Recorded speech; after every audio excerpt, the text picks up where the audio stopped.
so we're going to cover bench pressing now, and what you'll notice about our weight room here at LA City College is that we actually don't have standalone bench presses, but the beauty is with the half racks, we can set this up however we want. We've got a bench that actually fits in here rather well. It's got a track. This is sort of the design of the hammer strength, pieces of equipment. There's a bench that allows me to adjust very simply the depth.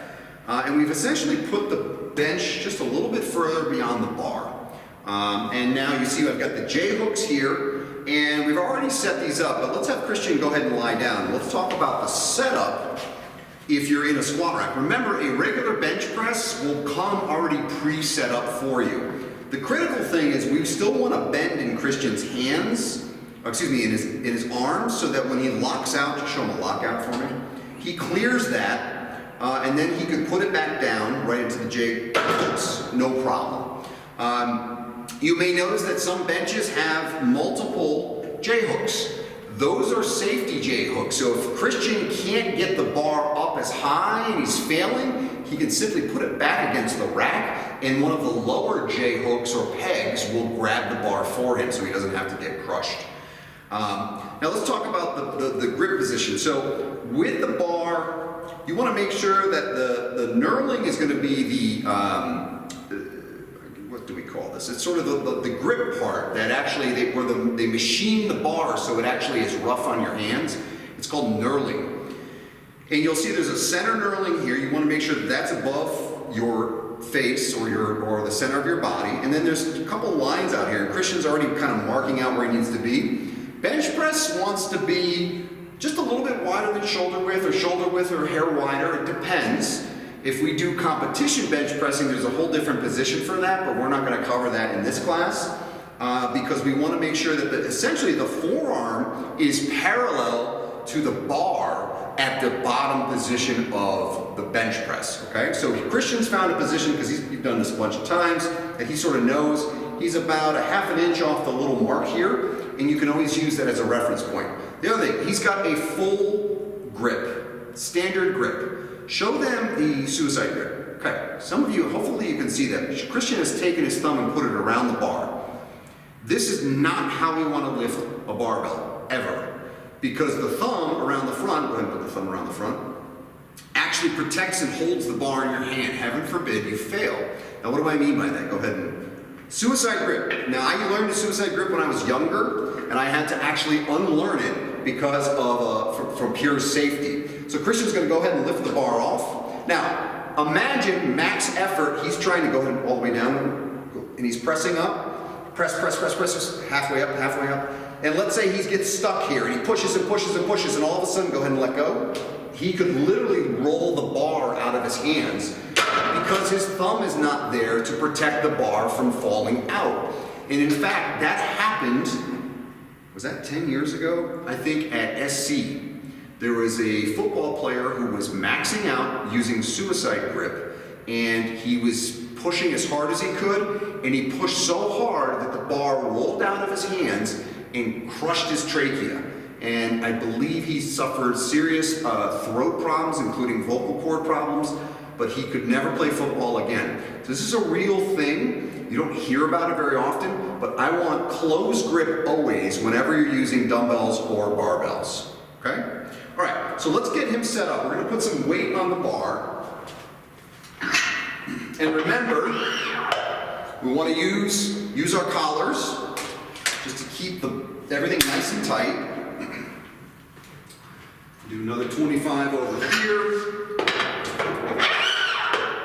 And we're going to talk about what this should look like and the control. Now, the bar doesn't give you much movement in your shoulders, so to speak. And that can be a problem for some folks. Some folks may not feel like bench press feels good, particularly on the shoulders. Christian right now, it's fine for him, but we're going to go ahead and just set up so he's got his hands in the right position. Everything looks even. Christian's going to go ahead and lift up. Now, he's going to try and bend the bar. I want you to bend the bar, get his lats involved, bend there. Good. He's going to roll that bar all the way down into his chest. Squeeze your shoulder blades together, right back up. It's going to go right about mid-sternum, so his nipples are right here. Go ahead. I want to go right, probably go a hair lower, a little bit lower. Bend the bar, bend the bar, bend the bar. And good. Come on back up. Let's do one more. I'm going to show you how to spot. Wide stance. He can't get it. Let me get down there. Hang out, relax. He can actually, it's not heavy enough. He can let it rest on his chest. I have a wide stance. I'm going overhand and underhand. I'm right over this. I want the bar as close to me as I can. Sorry, my junk's in your face, but it is what it is. I lift up and pull it back. Right?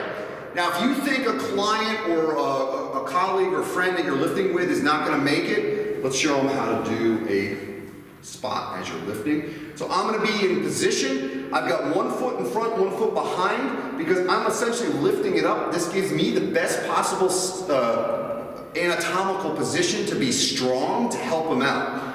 So if I lift, I'm going to give him a lift up. Remember, overhand, underhand. Okay, on 3. 1, 2, 3, up. I'm going to go with him now. Just going to hold the bar lightly. And he's pulling it in. Let's say he fails. Good. Let's do one more. Go all the way down. And I'm here with him. Now I'm going to help him up to get it up off his chest. Good. You don't have to help all that much in a spotting situation, because the majority of the work, even if someone is sort of feeling like they're stuck, is sufficient. I just have to help a little bit. They're going to get most of it. But you want to make sure you protect yourself, that you're in a good hip hinge position, neutral spine, and you've got the mechanics of the spot so that it's right just underneath you. I don't want this. Can you do this? Go ahead and lift up. I'm behind his head now. Okay? I don't want this. Go ahead all the way down. Now I'm way too far forward. I cannot lift this up. I will fall on Christian because I'm too far back. I've got to be here. Overhand and underhand. Let's do that one more time. And I'm going with him, squatting down, standing up, and then bringing it up. That's the proper way to spot the bench press. All right, I wanted to just give a couple more pointers. Often in the gym, you'll see people doing different things. So I want to talk about foot position, and I also want to talk about, I gave Christian that cue to bend the bar. So what I meant by that was when you grab the barbell, I want you to think about trying to literally bend the bar. This is the action that you're trying to do. What happens is it actually turns on your lats, because your lat inserts on the underside of the humerus right here, and it helps you to engage more of your back so that you can have more control over the bar as it descends and ascends back up. Okay, so that's one of the cues that I'm going to want to go through. Second is foot position. So standard position should be feet are flat on the floor. There should be no arch. And some of you may say, well, I see a lot of professional bench pressers arch their spine up. They do, because the rules of the road of bench pressing professionally allow you, as long as you maintain shoulder contact and flat foot, anything else goes. And so what you'll see is a lot of times guys will bring their feet much further in and lift their chest high up to get closer to the bar to max out the lift. The problem with that is it actually causes spine issues, including spondylolisthesis, where the vertebrae, the spinal column itself, the bones of the spine actually can deteriorate, and it can start to cause problems with the spinal cord. So the number one injury, according to USA Powerlifting, which is squat, deadlift, bench press competition professionally, is not knees, it's not back, it's spondylolisthesis due to arching that they typically do in powerlifting bench press competition. So I don't want to see any of that, because that's not your goal. Your goal isn't to be in a powerlifting competition, so you don't need to do that. You can certainly be strong, you can develop bench press skills and strength just by keeping everything flat. Now the other thing that you may see as you set up here, sometimes you'll notice people put their feet up on the bench. Now that challenges your balance, because now my base of support just became smaller. So I'm more likely to kind of tip off. So this is going to actually make the exercise harder. I wouldn't recommend it, especially if your goal is to be as strong as you can, because you want a nice stable connection to the floor. So feet flat, back flat, head and neck are flat.